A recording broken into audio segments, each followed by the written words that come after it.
Just then, airport cops showed up. John's work ID went AWOL, so he had to take a ride. Meanwhile, Comrade was on the plane, bumping into an old buddy who innocently asked, "How's the Wi-Fi on this flight?" "My phone's memory is fuller than my fridge. Lately, I found amazing deals on second-hand phones at Jewing. My used iPhone 14 saved me $2,400 compared to new. It's a steal. Jewing is a super reliable second-hand site. Every phone is thoroughly checked, more so than most. Plus, a 7-day trial.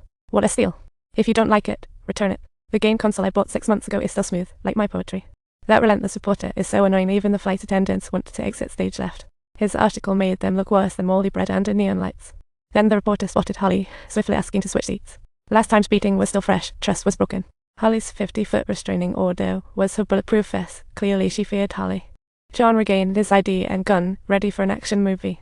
But then, reporters swarmed in like dark clouds. John couldn't understand. Little Black pleaded with the colonel in the church. Despite the body's sacrifice, the mission succeeded. The colonel spared him.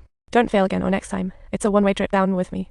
Upon meeting the airport police chief, John wouldn't sugarcoat it. He believed this place staged a tragic drama of life and death. He said the homicide scene needed immediate lockdown, not for loafing. The chief shot back with sharp metaphors. Bottom line, locking down the airport isn't child's play.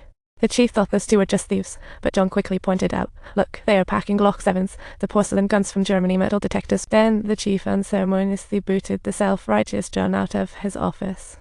As John saw the body being carted off, he nearly broke into song, "Bye-bye, my little buddy."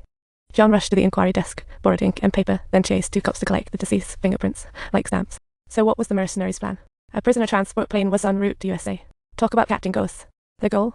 To rescue a magician drug lord. This show was getting crazier. John contacted Little Fatty, faxed fingerprints urgently, pleading for a quick check. A few minutes later, Little Fatty found a fingerprint match. According to the Department of Defense, he died in a helicopter mishap in May 1988, 2 years ago. The truth seemed strange. This had to be a twist. After John hung up, a female reporter recognized him and said, "I was just about to write you a special feature." But John hated reporters, so he rudely declined her.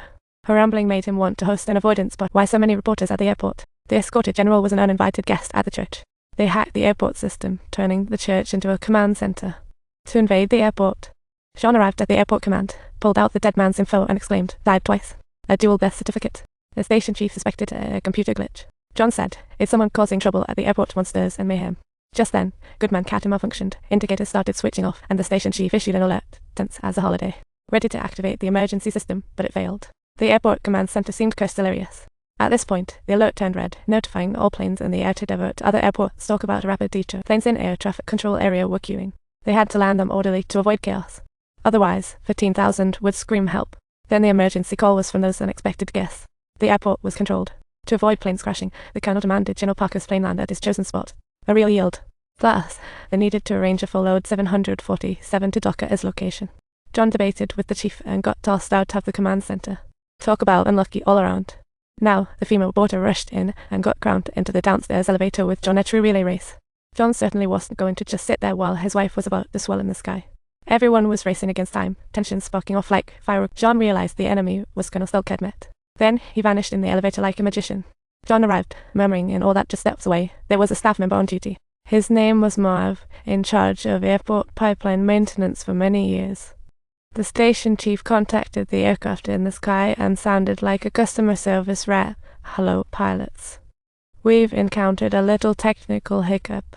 He also said worsening weather affected all electronics, including navigation systems, causing collective despair. Communication will soon be interrupted. Rely on external landmarks while circling. Imagine a cloud hosting a meeting. Landing times were up in the air. Airport staff began to worry, like cats caught in the dark. Definitely not good. Through Marv's info, the Annex footbridge was the best ambush spot. The engineer would pass by for a clever handover. To get there faster, John had to dive into a job he hated, leading to an unusual adventure. When the engineer arrived at the footbridge, he saw the antenna needing repairs. Just as he got into the elevator, someone pressed the button, and both sides jumped into battle. It was a true do-or-die showdown. Upon gunshots, John accelerated his room clearing, like a grilled lamb in chaos. Airport elites vs. ambush mercenaries.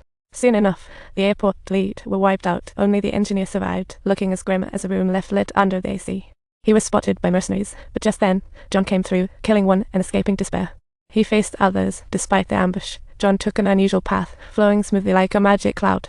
Spotting all the hidden killers, he shoved one onto a high rack, and down they went like a comically outsized blood. But John had to stay alert. He accidentally fell onto the elevator. What a fortuitous accident. Seeing John in such a mess, the killer forgot about weapons like striking while hot.